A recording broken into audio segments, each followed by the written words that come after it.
Alright you guys, what's happening? It's the Betfred League Cup semi-final draw. We're here with Aberdeen, Hearts, Celtic and Rangers in the draw.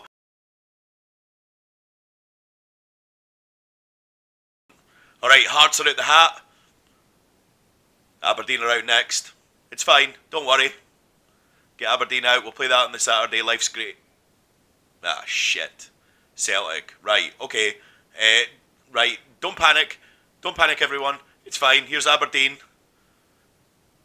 Aberdeen will play Rangers. That's fine. You know what? That's fine. That's fine. We can live with that. We can live with that. The reason being, we have a fearless leader. We have Neil Doncaster at the helm. This is a guy that knows all the tricks of the trade. This is a guy that's going to know exactly what to do. Have you ever doubted this man? Look at him. Look at him posing with a League Cup there. This is a guy that knows what he's doing. Don't worry, boys. We've got a solution. The two semi-finals will be played here at Hampden Park on Sunday the 28th of October. The Aberdeen Rangers game will kick off at 12 noon that day, and the Celtic Hearts game will kick off at 7:45 that evening. Neil, this isn't a solution, pal. And we've been working very closely with Hampden Park, with the four clubs who are in the semi-finals. We met with them today. Oh well, that's fine, mate. You've spoken to the clubs. The clubs are happy. We're all good. Yeah, everything's fine. Don't worry about it. Let's see what the clubs are saying. Let's see Aberdeen. Aberdeen are dismayed. All right. This is not good. This is not good, Neil. This is bad. Let's see Hearts.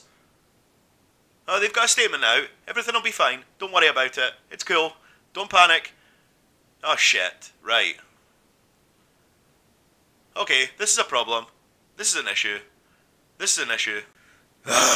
So, here we are. We're playing both games on the same day. We've got potentially 100,000 fans all descending on Glasgow on the same day. Aberdeen and Rangers is already a powder keg fixture. Celtic and Hearts is already a powder keg fixture. Neil had no other option, as you can tell. The SPFL's hands were tied. This was the only logical decision we could come to.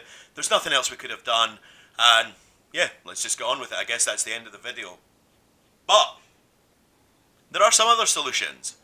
This isn't the only thing we could have done. I mean, this is a terrible solution, but you could have played Aberdeen Rangers at Celtic Park and you could have played Hearts Celtic at Ibrox. Granted, this is a shit solution. You're still sending 100,000 fans to the same city, but at least you're sending the two games to different venues. I am not under any circumstances suggesting this is a good idea, but this is yet somehow a better idea than what Neil Doncaster came up with. But let's get on to some serious suggestions. We could have played at Murrayfield. We could have played Celtic Hearts at Hampden, and we could have played Aberdeen Rangers at Murrayfield. Play the Hearts Celtic game at midday, 1 o'clock, whatever you want to do. You wrap up that game, you play Aberdeen Rangers at 3 o'clock, everything's fine. They're in two different cities. It's back to back on the TV, so the TV companies are loving it. The armchair fans are absolutely delighted. But we've got to remember, of course, just a month ago, the SFA decided that they would stick with Hampden instead of Murrayfield, so they couldn't go with their tails between their legs back to Murrayfield to ask them to host a League Cup semi-final. So with Murrayfield out of the equation, I guess that there are other options. We could have, you know, not scheduled it for 2 and 3 days after Europa League. This smacks of the SPFL looking at Scottish teams in two different ways. One, they were expecting that Celtic would just easily qualify for the Champions League, which obviously didn't happen. Or the other option, they were expecting that we wouldn't have two Scottish teams in the Europa League and it wouldn't be an issue. Now there's so many other weekends in October and November that could have been suitable for the semi-final, but instead we had to shove it right after a Thursday of Europa League action. So this was yet another opportunity for the SPFL to avoid catastrophe, avoid a potential worst case scenario, but they never have foresight, and here we are. Now, of course, it wasn't that long ago that the final was in March. We would play the semi-finals in January. There's never really any conflicts in January, so it wouldn't have been a problem at all. We've got the winter break now and everything. I think it would have been very easy for the SPFL to say, you know what, let's just stick with the old format. Let's play the final in March. It's better weather in March than November anyway, so the final will be a better occasion. I mean, playing semi-finals in October and January, you're going to get pretty much the same thing anyway, so this wouldn't have been an issue, but we moved it back a couple of years ago. This is what we're going to have to deal with. But there is absolutely no issue with playing games the week after, considering that we are going to be cancelling games anyway. We're cancelling games for other SPFL teams, other Premiership teams, on that Saturday to accommodate the semi-finals. So why couldn't we move it to the next week? I mean, I think that the sensible solution is on the first weekend you play Aberdeen Rangers at Hampden, and then the next weekend you play Celtic Hearts. Why play Aberdeen Rangers first? Look at what fixture we'd be cancelling if we played Celtic Hearts the week after. We would be cancelling a Celtic Hearts League game to accommodate a Celtic Hearts Cup game. No one else is inconvenienced. The teams from the week before can play their games as normal. This is just such a sensible solution. I can't understand why the SPFL didn't look at this, but we need to look at the history of the SPFL, and in particular Neil. We will go back to the 2000s when he was in charge at Norwich. He took over when they were in the Championship. Fair enough, he got them to the Premier League, but by the time he left in 2009, they were in League One, so well done, Neil. Despite the fact that he left Norwich a bit of a failure, he immediately was installed as the chief of the SPL. So, we looked at his record of failure and decided, you know what, this is the guy to turn the SPL around. And almost immediately he lost the Clydesdale Bank sponsorship. The Clydesdale Bank SPL was no longer, it was just the SPL. But he had an idea to merge the leagues back. In 1998, the SPL broke away from the SFL to form its own league.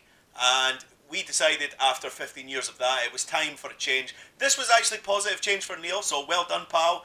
You figured it out. And then you named the leagues after England. I know this isn't something that we should be bothered about, but this is a basic misunderstanding of what Scottish football is and what Scottish football had become in 2013. Scottish football was apart for a while. English football obviously broke away in 1992. We had the Premier League, and then eventually they renamed the leagues, and they decided we will rename the leagues, so we will have the Premier League, we will have the Football League, and the Football League will have the Championship, League One and League Two. The reason being, of course, that the Championship is the Championship of the Football League, which takes you into the breakaway Premier League. So we, after 15 years, remerged the leagues and decided to name the second tier the Championship, despite the fact that it is the Championship of nothing. It is the second tier of a structure. So why is it the Championship? Why isn't it Division 1, Division 2 and Division 3?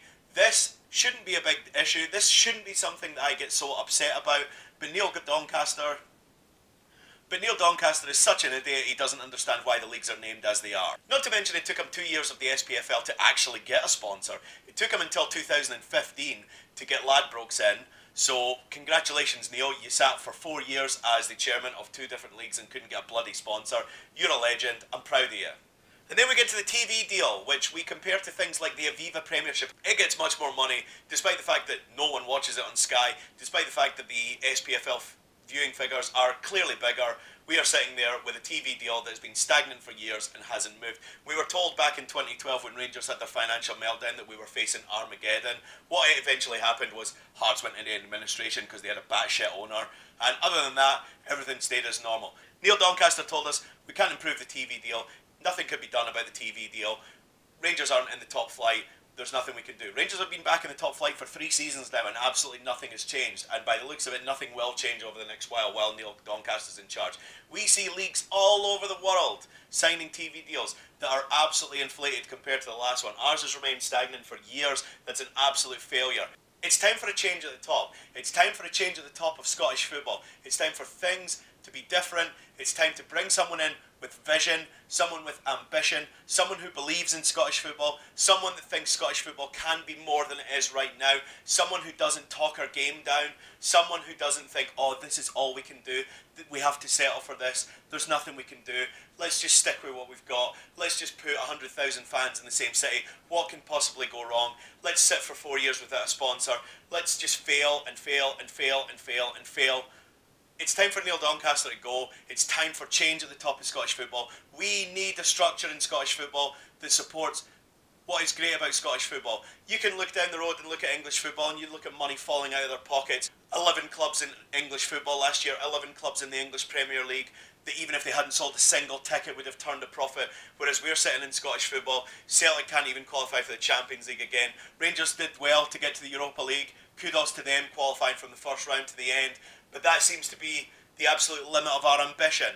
That seems to be the limit of what we're doing. Scottish football right now is built for 2 clubs. It's built for Celtic and it's built for Rangers. And everybody else can just get on with it. The first train that arrives in Glasgow on that Sunday from Aberdeen arrives at 12:14. It's insane. Like, how are we getting to a situation where all we can do with our major semi-finals is play them at fucking midday? And then when we have a situation like this on a Sunday night, you've got Celtic Hearts playing at 7:45 on a Sunday night. You've got yes men like Scott McDonald and Chris Boyd telling fans, get on with it. Sunday night at Glasgow, getting home at whatever time, getting home at midnight with your kids. That's not a problem. Who cares about school the next day? We're supporting the game. This is a positive for the game. This is what we're doing. This is good. We shouldn't be complaining. The fans should shut up and support their team. The fans should shut up and accept everything that Scottish football throws at them. Neil Doncaster, it's time for you to go. Guys like Scott McDonald, guys like Chris Boyd, it's time for you to look after the supporters. The supporters are what make the Scottish game. The supporters are the people who make sure that you guys made the wage you did while you're playing. Chris Boyd's still fucking playing and he's opining on games that have got nothing to do with him. This is a major semi-final. This is two major semi-finals taking place in a city, midday, 7:45, fans coming and going. ScotRail were complaining. ScotRail said they weren't consulted about this. ScotRail came out and said that we are unhappy with this. We don't like this. We don't like the fact that this is going to happen. Even if the police are on top of this, we are going to have two sets of fans heading towards train stations in Glasgow while two others are arriving in train stations in Glasgow. It's a laughable situation. I can't believe that Neil Doncaster didn't say, you know what, let's look at that hard Celtic game, let's move that to the next week. It's fine. We're only inconveniencing a Celtic Hearts game at Parkhead. It's not a problem. We'll reschedule that in December or whenever. It'll be fine. But instead, we're now sitting in a situation where every single fan in Scottish football is up in arms. Aberdeen fans and Hearts fans. We've got the Evening Express in Aberdeen and the Evening News in Edinburgh coming out and trying to get justice for their clubs. Justice for their clubs! This is insane. This is absolutely insane that we're in this situation. So, it's time for change in Scottish football. Neil Doncaster's got to go. We need to look at who's going to come in and make Scottish football better. So, I could rant for a little bit longer, but you're probably bored of listening to me right now. If you're new, you will be new. This is a new channel. Please like, subscribe, whatever. Share the video around, whatever you want to do. I'm QMJ. I will talk to you again sometime.